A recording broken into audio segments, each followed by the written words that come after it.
जरूरी सूचना है आप सभी स्टूडेंट्स के लिए, स्टडी फॉर सिविल सर्विसेज का Android app Google play store में आ चुका है, उसको प्लीज तुरंत इंस्टॉल कर लीजिए। और अगर आप स्टडी फॉर सिविल सर्विसेज के सिर्फ ऐप से कोई भी कोर्स, कोई भी पीडीएफ परचेस करते हैं तो उसमें अप्लाई कूपन, अगर आप ज्ञान सर जो है आप उसमें अप्लाई करते हैं, ये कूपन कोड है, तो उसमें 20% फीस तुरंत माफ हो जाएगी, मतलब 20% डिस्काउंट तुरंत उसमें लग जाएगा। ज्ञान सर लिखना है, नॉर्मली ज्ञान सर, स्मॉल लेटर में है सब कुछ, कोई स्पेस नहीं, कोई कॉलम नहीं, सिर्फ ज्ञान सर, GYANSIR। इस तरह से अगर कूपन कोड लगाते हैं आप ऐप में बाई करने से पहले, जो अप्लाई कूपन वाले में आता है, तो 20% का डिस्काउंट तुरंत मिलेगा। वीडियो देखिए। नमस्कार साथियों, स्वागत है आप सभी का स्टडी फॉर सिविल सर्विसेज में। आज हम बात करेंगे तीसरे कर्नाटक युद्ध के बारे में, जो कि चल रहा है अंग्रेज और फ्रांसीसियों के बीच में। इससे पहले हमने पहला कर्नाटक युद्ध और तीसरे कर्नाटक युद्ध को देख लिया है। आज हम बात करेंगे तीसरा कर्नाटक युद्ध, मतलब पहले और दूसरे को देख लिया, तीसरा देखेंगे। सबसे पहले तो इसका समय देखिए, 1756 से 1763, यानी 7 साल चला है। इसीलिए इस युद्ध का एक अन्य नाम है सप्तवर्षीय युद्ध। ध्यान रखना, इसका एक अन्य नाम क्या है? सप्तवर्षीय युद्ध। ठीक है, अब देखो जरा क्या है इसके युद्ध के बारे में। पांडिचेरी की संधि अस्थायी थी, क्योंकि इसका अनुसमर्थन दोनों देशों की सरकारों द्वारा किया जाना था।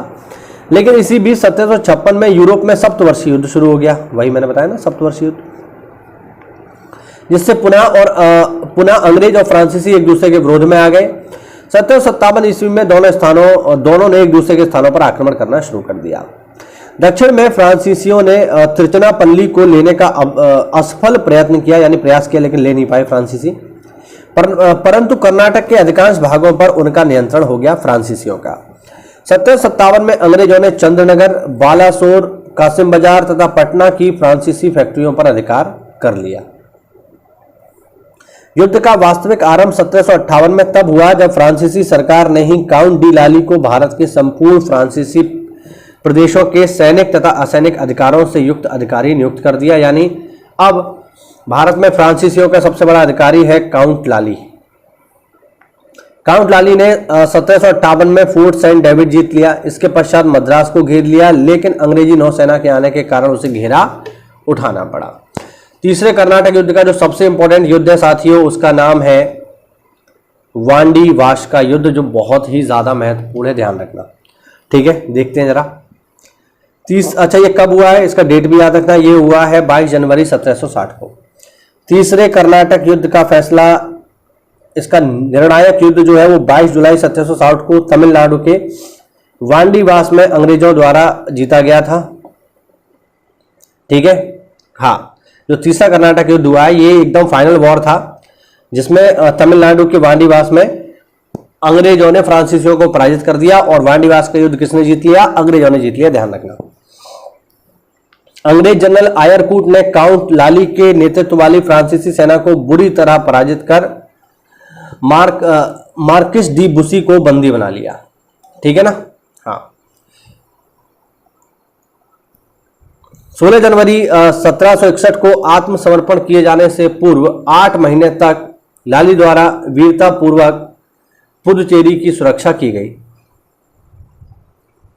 पुदुचेरी, जिंजी और माहे पर अपना वर्चस्व खो देने के पश्चात भारत में फ्रांसीसी शक्ति अपने निम्नतम स्तर पर पहुंच गई।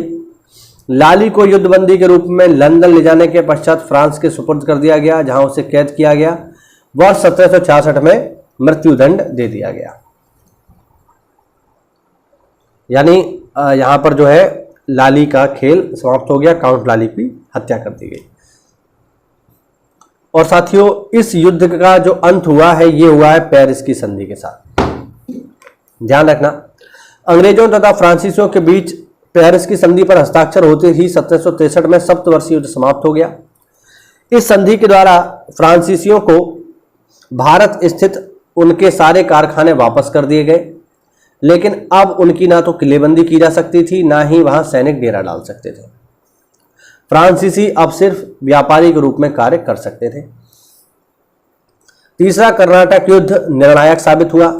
युद्ध में पराजय के फलस्वरूप भारत में फ्रांसीसी साम्राज्य की स्थापना के सारे अवसर नष्ट हो गए और वे केवल व्यापारी बनकर रह गए।